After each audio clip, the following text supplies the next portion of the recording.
আজকের লেকচারে আমরা কথা বলবো ডার্ট পলিমরফিজম নিয়ে। ডার্টের যে চারটা কোর কনসেপ্ট আছে তার মধ্যে একটা হলো পলিমরফিজম। প্রথমে আসি, হোয়াট ইজ পলিমরফিজম। আসলে আমি যদি বলি, পলিমরফিজমের সাথে আপনারা অলরেডি পরিচিত।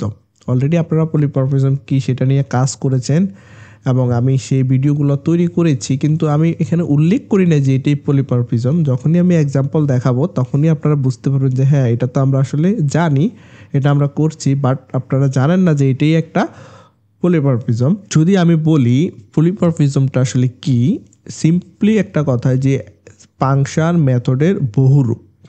Clear? Polymorphism refers to the ability of a function, object, or method to take on multiple forms. It's a core principle in object-oriented programming language.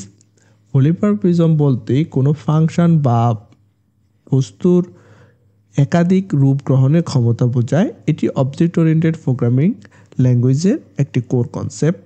তাহলে আপনারা এর থেকে একটা ধারণা পেলেন যে পলিমরফিজমটা হলো ফাংশন মেথডের বিভিন্ন রূপ। দেন আসি, পলি প্লাস মর্ফস, এই দুইটা হলো যে দুইটা ওয়ার্ড, এই দুইটা কি দুইটা গ্রিক ওয়ার্ড, এবং পলি অর্থ মেনি এবং মর্ফস অর্থ ফর্মস, মানে মেনি ফর্মস। সেক্ষেত্রে আমরা বলতে পারি ফাংশন এবং মেথডের বিভিন্ন রূপ।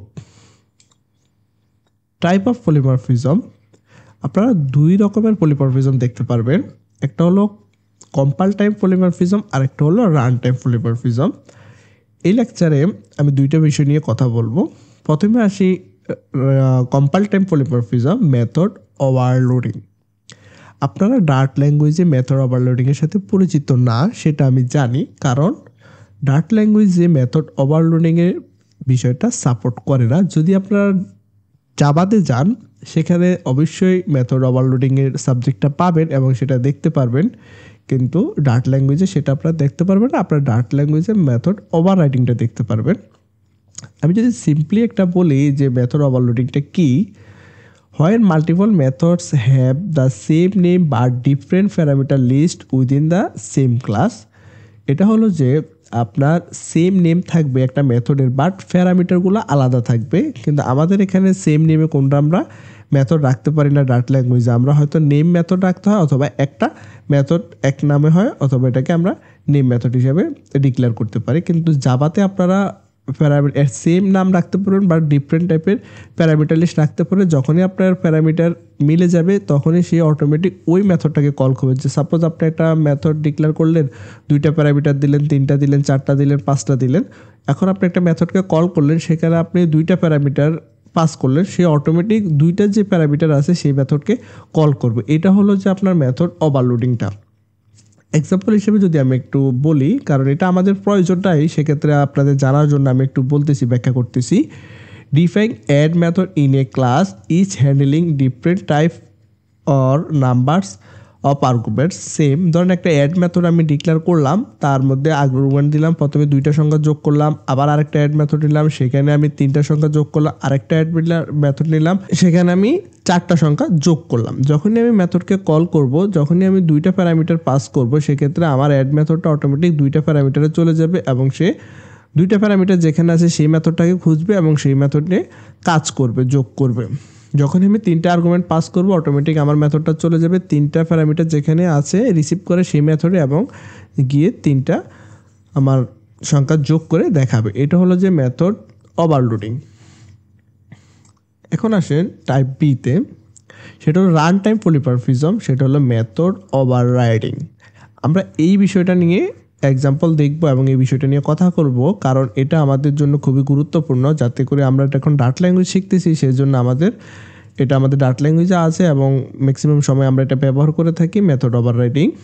তো যদি আমরা একটু ডেফিনেশনটা লক্ষ্য করি, achieved through inheritance, where a subclass provides a special implementation of a method already defined in its superclass. ধরেন আমরা সুপার ক্লাসে একটা মেথড ডিক্লেয়ার করলাম, ধরে নিতে পারেন এখানে আপনি অ্যানিমেল একটা সুপার ক্লাস, সেখানে আমরা ইট নামে একটা মেথড ডিক্লেয়ার করলাম। এই মেথডটাকে যখন আমাদের ক্যাট এবং ডগ ক্লাসে কি করবে, ওভাররাইড করবে।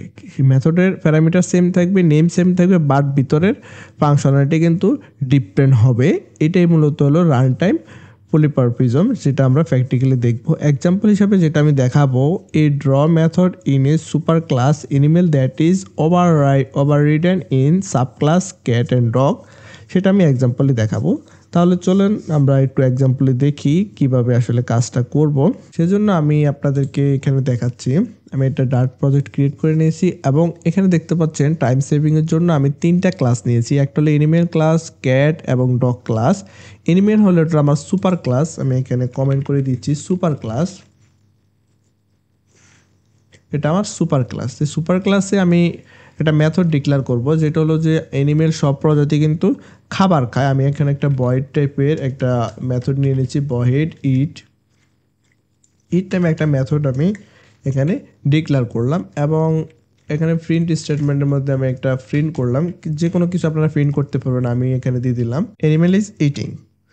এখন আমার এই ক্লাসটাকে যখনই আমি এক্সটেন্ড করব অথবা ইমপ্লিমেন্ট করব, সেম একই কথা, আমি দুইটাই দেখাবো। এক্সটেন্ড করব কাকে আমরা এক্সটেন্ড করব, এনিমেল ক্লাসকে আমরা এক্সটেন্ড করব। আমরা এনিমেল ক্লাসকে এক্সটেন্ড করলাম। যখনই এক্সটেন্ড করলাম তখন কিন্তু আমাদের এখানে ম্যান্ডেটরি না যে আমাদের মেথডটাকে ওভাররাইড করতে হবে, এটা কিন্তু ম্যান্ডেটরি না। অবশ্যই হ্যাঁ, এখানে আমার মেথডটা অলরেডি চলে এসেছে। এক্সটেন্ড এবং ইমপ্লিমেন্টের মধ্যে পার্থক্যটা এটাই, আমার এখানে অলরেডি চলে এসেছে এনিমেল ক্লাসটা। যদি এখানে আমি সেমভাবে আবারও এখানে আমি লিখি ভয়েড ইট মেথডটাকে আমি এখানে আবার কল করি, দেখতে পাচ্ছেন আমার ইট মেথডটা আবার চলে এসেছে এবং এই যে অ্যানোটেশনটা দেখতে পাচ্ছেন আমরা এখানে অ্যানোটেশনটা অ্যাড করতে, তারপরে ওভাররাইড মেথড। এখন এখানে ফাংশনালিটি কী লিখবো সেটা আপ টু ইউ, আপনি আপনার মতো ফাংশনালিটি লিখতে পারবেন, কিন্তু মেইন যে সিমিলার থাকতে হবে সেটা হলো যে ভয়েড এখানে থাকছে, ভয়েড সেম থাকতে হবে, রিটার্ন টাইপ সেম থাকতে হবে এবং মেথডের নামটা সেম হতে হবে। এখানে আপনি যা লেখেন আপনার মতো করে কোড লিখবেন। আমি জাস্ট এখানে একটা কোড হিসেবে ধরে নিতে পারেন, আমি আমার মতো দিয়ে দিচ্ছি। আমি এখানে দিয়েছি ক্যাট ইজ ইটিং, আমি এখানে ধরেন একটা কোড দিয়েছি ক্যাট ইজ ইটিং। এখন আমরা এই প্রোগ্রামের কল করার জন্য একটা মেইন মেথড তৈরি করে নিয়েছি, নিচে দেখতে পাচ্ছেন। এখন মেইন মেথডে আমরা কার অবজেক্ট তৈরি করব, আমরা যখন ক্যাটের অবজেক্টটা তৈরি করা, এটা তো আমাদের সুপার ক্লাস, এটা হলো আমাদের ক্যাট হলো আমাদের সাব ক্লাস, ডগ হলো সাব ক্লাস। তাহলে আমরা প্রথমে ক্যাটের একটা অবজেক্ট তৈরি করে নিচ্ছি। Cat is equal to cat, আমরা ক্যাটের একটা অবজেক্ট তৈরি করে নিলাম এবং ক্যাট ডট আমরা কাকে কল করব, ক্যাটের মধ্যে অলরেডি আমরা জানি কোন কোন মেথড আছে, ইট মেথডটা ক্যাটের মধ্যে অলরেডি আছে। তাহলে আমরা ইট মেথডটাকে কল করলাম এবং প্রোগ্রামটাকে রান করলাম, দেখতে পাচ্ছেন ক্যাট ইজ ইটিং, এই আউটপুটটা আমাদের এখানে এসেছে। তাহলে মেথড ওভাররাইডিংটা কীভাবে করতে সেটা অলরেডি আপনারা জানেন, আমি আরও অনেকগুলো লেকচারে দেখিয়েছি, কিন্তু এটা যে পলিমরফিজম সেটা আপনারা জানেন না, সেটা আজকে জানলেন। তাহলে আপনারা সুন্দরভাবে বুঝতে পারলেন পলিমরফিজম আসলে জিনিসটা কী। এখন আসেন ইমপ্লিমেন্টের সাহায্যে কীভাবে আপনি পলিমরফিজম করবেন, যেটা ইন্টারফেসে আমরা করে থাকি। ধরেন এখানে আমাদের মেইন কোন ক্লাসটা আছে, এনিমেল ক্লাসটা হলো আমাদের সুপার ক্লাস। এখন ডগ ক্লাস কী করবে, ইমপ্লিমেন্ট করবে, ঠিক আছে, ইমপ্লিমেন্ট করবে এবং কাকে ইমপ্লিমেন্ট করবে, এনিমেল ক্লাসকে ইমপ্লিমেন্ট করবে। এখন দেখেন ইমপ্লিমেন্ট করলে অবশ্যই ইমপ্লিমেন্ট হলো 100% অ্যাবস্ট্রাকশন। ইমপ্লিমেন্ট করার সাথে সাথে দেখতে পাচ্ছেন এখানে আমার ডগ ক্লাসটাকে আমাদের মেথডগুলোকে আমাদের এখানে নিয়ে আসতে হবে, আদারওয়াইজ ইরো দেখা দিবে ক্রিয়েট ওয়ান মিসিং ওভাররাইড মেথডটাকে আমরা এখানে ওভাররাইড করে নিলাম। মেথডটাকে দেখতে পাচ্ছেন এখানে কমেন্ট দিয়ে অলরেডি তারা বলে দিয়েছে ইমপ্লিমেন্ট ইট, মানে আমি আমার মতো করে এখানে ইমপ্লিমেন্ট করব। তাহলে আমি আমার মতো ইমপ্লিমেন্ট এখানে করতে পারি যে ডগ ইজ ইটিং, দেন আগের মেসেজটি দিয়ে দিচ্ছি। আমি আপনাদের বোঝানোর জন্য এবং টাইম সেভিং করার জন্য কিন্তু সংক্ষেপে লিখতেছি, কোনো অত হার্ড কোড দেখাচ্ছি না, কারণ এতে করে আপনারা বুঝতে অসুবিধা হবে। আপনারা জাস্ট আগে বেসিকটা বুঝেন, মানে স্ট্রাকচারটা বুঝেন, দেন আস্তে আস্তে কোড যত করবেন তত আস্তে শিখতে পারবেন। ধরে মন্তর বড় কোড করলে আপনারা আসলে বুঝবেন না, স্ট্রাকচারটা বোঝাটা হলো সবচেয়ে ইম্পর্টেন্ট। তাহলে দেখতে পাচ্ছেন আমি এখানে করে নিয়েছি। এখন যদি আমি এই ডগের অবজেক্ট তৈরি করি তাহলে আমি ডগ ক্লাসকে র্যাপার করে কল করতে পারবো, সেটা হয়ে গেল। এখন আসলে ইমপ্লিমেন্টের ক্ষেত্রে আরেকটা সুবিধা হলো, ধরেন এখানে তো আমি এক্সটেন্ড করেছি, এক্সটেন্ডের পরে আমি এখন আরেকটা মেথড এখানে নিতে পারি, সাপোজ ভয়েড টাইপের ভয়েড, আমি এখানে যে কোনো একটা মেথড নিতে পারি। আমি এখানে কালার নামে একটা মেথড নিচ্ছি। কালার মেথডের মধ্যে সাপোজ আমি প্রিন্ট করতেছি কালার ইজ, সাপোজ এখানে আমি একটা স্ট্রিং টাইপের ভেরিয়েবল নিয়ে নিচ্ছি, স্ট্রিং কালার। এখানে আমি কনক্যাটেনেশন করে স্ট্রিংটাকে পাস করে দিচ্ছি কালারে। আমার কাজটা আপাতত শেষ। এখন আসলে এটা হলো আমার কোন মেথডটা, এটা হলো আমার ক্যাটে একটা এক্সট্রা মেথড আমি এখানে অ্যাড করেছি। এখন আমি এখানে দেখেন কি অ্যাড করব, ক্যাট মেথডটাকে আমি ক্যাট ক্লাসটাকে এখানে আমি অ্যাড করব। দেখতে পাচ্ছেন ক্যাট ক্লাসটা অ্যাড করার সাথে সাথে আবার এখানে কিন্তু আরেকটা মেথড বেসিক আছে, সেটাকে ইমপ্লিমেন্ট করতে হবে। মেথডটা অলরেডি আমি নিয়ে এসেছি, স্ট্রিং কালার। এখানে আমার কালার পাস করতে হবে। এই মেথডটাকে যখন আমি কল করবো সেক্ষেত্রে আমার কালার পাস করতে হবে। তো আমি এখানে একটা কালার পাস করে দিচ্ছি, স্ট্রিং কালার, এবং দেন এখানে আবার আমরা সেই মেসেজটাকে এখানে দিতে পারি কালার ইস। তার মানে আপনারা যখন ইমপ্লিমেন্ট করবেন সেক্ষেত্রে ওই ক্লাসের সবগুলা ফাংশনকে কিন্তু আপনাদের ইমপ্লিমেন্ট করতে হবে, আদারওয়াইজ কিন্তু এরর হবে।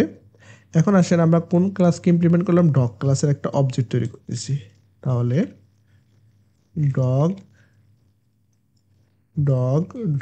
ইজ ইকুয়াল টু ডগ ক্লাসের অবজেক্ট তৈরি করা হয়ে গেল। সেক্ষেত্রে আমরা এখন ডগ ক্লাসের ডট আমরা যদি কালার মেথডটাকে কল করি, দেখতে পাচ্ছেন কালার মেথডটাকে আমরা কল করতেছি। কালার মেথডকে কল করলে এখানে কালার পাস করতে হবে। আমরা এখানে দিয়ে দিচ্ছি রেড কালার, কারণ ডগের রংটা রেড। যখনই আমরা এখন প্রোগ্রামটাকে রান বাটনে ক্লিক করবো এবং রান করব, দেখতে পাচ্ছেন কালার ইজ রেড। তাহলে এখানে আমরা পলিমরফিজম কি সেটা কিভাবে বুঝলাম, আমি যদি একটু বলি, দেখেন এখানে প্রথমে আমি দিয়েছি ইট মেথডে বয়েড ইট। এটা হলো যে মানে কি, এটা কিন্তু রূপ কিন্তু বিভিন্ন রূপ হয়ে গেছে। দেখেন এখানে সে অ্যানিমেলে আসলে ইট মেথডটা, সেটা হয়ে গেলে অ্যানিমেল ইজ ইটিং সাপোজ। আবার দেখেন এখানে আরেক রূপ ক্যাট ইজ ইটিং, ক্যাট আবার ইটিং হয়ে গেছে। আবার এখানে দেখেন ডগ ইজ ইটিং। তার মানে একটা মেথডের বিভিন্ন রূপ, কথা আর কাজে মিল আছে, দেখতে পাচ্ছেন একটা মেথড ইট মেথডে কিন্তু বিভিন্ন রূপে তাকে আমরা পেয়েছি। এটা হলো পলিমরফিজম। মেথড ওভাররাইডিংয়ের কারণে আমরা পলিমরফিজমটা করে থাকি ডার্ট ল্যাঙ্গুয়েজে, সেটারই একটা এক্সাম্পল আপনারা দেখতে পারলেন। তাহলে বুঝতে পারলেন কীভাবে ইমপ্লিমেন্ট নিয়ে পলিমরফিজম করতে হয় এবং এক্সট্যান্ড কিওয়ার্ড সাহায্যে পলিমরফিজম করতে হয়, দুইটি আমি আপনাদেরকে দেখিয়েছি। এরপরে যদি আপনারা কোনো কিছু বুঝতে অসুবিধা ফিল করেন তাহলে অবশ্যই কমেন্ট করবেন, আমার সাথে হোয়াটসঅ্যাপে কমিউনিকেট করার চেষ্টা করবেন, আমি বিষয়টা আরেকটু ক্লিয়ারভাবে বুঝিয়ে দেব। তাহলে আজকের লেকচার এই পর্যন্তই, দেখা হবে নতুন কোনো ভিডিওতে। সে পর্যন্ত ভালো থাকবেন, সুস্থ থাকবেন, আল্লাহ হাফিজ।